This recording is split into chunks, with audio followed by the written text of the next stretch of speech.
Times लगातार से मैं राजलक्ष्मी आप सभी का स्वागत करती हूँ। मैं यहाँ पर मौजूद हूँ सूर्य मंदिर में और यहाँ पर कृष्ण जन्मोत्सव को लेकर खास तैयारियाँ चल रही है। तो हम देखते हैं क्या कुछ खास तैयारियाँ इस बार चल रही है सूर्य मंदिर में कृष्ण जन्मोत्सव को लेकर, क्योंकि यहाँ पर हर बार का कार्यक्रम जो रहता है कृष्ण जन्मोत्सव को लेकर वो विशेष रहता है। तो देखते हैं इस बार क्या कुछ है विशेष। अब जो भगवान कृष्ण और राधा जी की इतनी खूबसूरत सी प्रतिमा देख रहे हैं और जो साज श्रृंगार आपको देखने को मिल रहा है, इन सब का क्रेडिट जाता है शिव सिंह कुमार को, शिव सिंह राव को, जो कि पिछले 14 वर्षों से इसी कार्य में लीन है और ये मुफ्त ये सेवा देते हैं मंदिर में हर वर्ष कृष्ण जन्माष्टमी के अवसर पर। तो क्या कुछ खास है इस बार भगवान के श्रृंगार में? इस बार हम लोग बांके बिहारी का स्वरूप में भगवान को सजाए हैं। भगवान का रंग काला किए हैं और प्रत्येक साल हम लोग भगवान का श्रृंगार, गहना और सब कुछ अपने हाथ से बनाते हैं और मुकुट वगैरह जो भी जिस रूप में ढालते हैं उस रूप के अनुसार सजाते हैं। और पिछले 14 साल से मंदिर प्राण प्रतिष्ठा होने के बाद से ये मेरा यही दायित्व बनता है हमेशा से। और कभी ठाकुर जी का कृपा इतना रहा कि कभी किसी वजह से कोई बाधा नहीं आया। आज 14 साल में कभी भी ऐसा दिन नहीं आया जबकि मेरे हाथ से भगवान ना सजे। आप ये मुफ्त करते हैं, कैसे ये विचार आया आपके मन में? इस सेवा भाव है, बस इस मंदिर से एक लगाव था बचपन से। और जब मंदिर बना उसके बाद पहले एक सिर्फ हनुमान जी का मंदिर था, बाद में धीरे धीरे मंदिर का विस्तार हुआ। तो जब से राधा कृष्ण आए तो इनका जो भाव है कुछ अलग ही है। वो अपना काम खुद करवाते हैं, हर समय पे हर चीज़ का व्यवस्था हो जाता है। हम लोग को ज़्यादा सोचने की आवश्यकता नहीं पड़ती है। वस्त्र से लेके आभूषण से लेके कोई ना कोई ऐसा ये कारण बनते हैं कि हर चीज़ हम लोग को मिलता है। लेकिन इसका जो हम लोग श्रृंगार का जो सामग्री है वो अपने हाथ से बनाते हैं।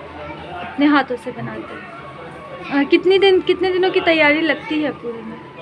ऐसे तो मैं इस साल 3 दिन 3 रात है। 3 दिन 3 रात लगातार काम चल। और ऐसे हर वर्ष से अगर खाली रहते हैं तो सप्ताह भर भी 15 दिन, जैसे भगवान का बाहर का भी डेकोरेशन होता था। इस बार हम लोग बाहर नहीं कर पाए, इसीलिए 3 दिन में कंप्लीट हो गया। इस बार कुछ सादगी भरा रहा कोरोना को लेकर, कोविड की वजह से भी और कुछ अपना आर्थिक हम लोग के पास था नहीं व्यवस्था, जो कि उसके कारण लेट हुआ सामान जुटाने में। इस मंदिर के पुजारी जी, मैं आपका स्वागत करती हूँ। आज जी राधे गोविंद, क्या कुछ खास कार्यक्रम है इस बार मंदिर में कृष्ण जन्माष्टमी को लेकर? सबसे पहले जितने दर्शक हैं सभी को मैं अपनी ओर से राधे गोविंद कहता हूँ।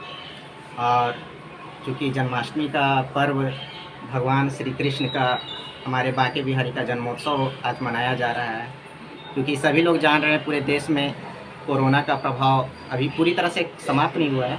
उसको देखते हुए कुछ सादगी से ही इस बार, परंतु वही भक्तिभाव और वही श्रद्धा और वही आस्था के साथ हमेशा की तरह इस बार किया जा रहा है। छोटा सा भजन का कार्यक्रम रखा गया है जो कि 7 बजे से लेकर के 9:30 बजे तक होगा।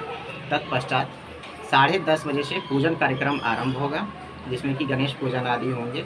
और 11:19 में इस बार भगवान का जन्म का मुहूर्त है, जन्म होगा। तत्पश्चात स्नान वगैरह उनका करवा करके पंचामृत स्नान होगा और फिर आरती ये सब होकर हो जाएगा। तब लोगों में पंचामृत बांटा जाएगा, महाप्रसाद का वितरण किया जाएगा और उसके बाद फिर सभी लोग घर जाएंगे। हर साल ये किस तरह से रहता है? देखिए, यहाँ प्रत्येक वर्ष खास करके भगवान का जो दर्शन है, दर्शन को इस तरह से किया जाता है कि प्रत्येक वर्ष बदला नज़र आए, कुछ नया नज़र आए और नया हो ही जाता है। क्योंकि जब आप 1 साल इंतज़ार करते हैं, जो सच में इनके भक्त हैं, एक जन्माष्टमी बीतता है दूसरे दिन से इंतज़ार करने लगते हैं अगले जन्माष्टमी का, कि अगले जन्माष्टमी आएगा, इस तरह से करना है। तो प्रत्येक वर्ष यहाँ इस मंदिर में विशेष रूप से एक अलग थीम पर तैयार किया जाता है। एक अलग थीम हर बार इनका अलग अलग, कभी युगल बिहारी, कभी बांके बिहारी, कभी द्वारिकाधीश, इस तरह से इनका स्वरूप दिया जाता है। जैसा कि अभी आप देख सकते हैं इनका बांके बिहारी का इस तरह का स्वरूप इस बार दिया गया है। राधा रानी को भी इस बार थोड़ा अलग रूप प्रदान किया गया है। तो इस तरह से हम लोगों का एक रहता है। फिर जो सजावट होती है उसका भी थीम रहता है। जैसे कभी आपका सेक्शन 370 हटा था हमारा कॉन्स्टिट्यूशन से, जब तो उस समय का वो थीम था भारत माता का मानचित्र बना करके उस पर उस चीज़ को दिखाया गया। एक बार 15 अगस्त के दिन जन्माष्टमी पड़ा था तो हमारा सब कुछ तिरंगे में, ऊपर से नीचे तक सब तिरंगे में लिपटा हुआ था। तो इन सभी चीज़ों को देखते हुए पर्यावरण का भी, देश प्रेम को भी, समाज में जितने सुधार होने चाहिए जैसे दहेज प्रथा, बाल विवाह, इन सब चीज़ों को ये सब भी थीम रख करके सजावट किया जाता है। तो जैसा कि हमने देखा इस बार कृष्ण भगवान को बांके बिहारी का रूप दिया गया है और हर बार उनका ये स्वरूप जो है वो कृष्ण जन्मोत्सव के अवसर पर बदला जाता है, कुछ नया होता है और श्रद्धालु इसी का इंतज़ार करते हैं।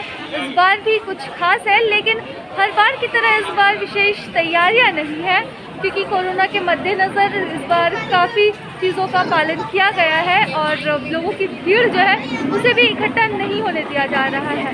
इसी तरह से न सिर्फ सूर्य मंदिर में बल्कि जमशेदपुर के अन्य मंदिरों में भी कृष्ण जन्मोत्सव की तैयारी चल रही है। इसी के साथ नमस्कार, मैं Rajlakshmi, live Jamshedpur. News update के लिए आप हमारे चैनल को सब्सक्राइब करें।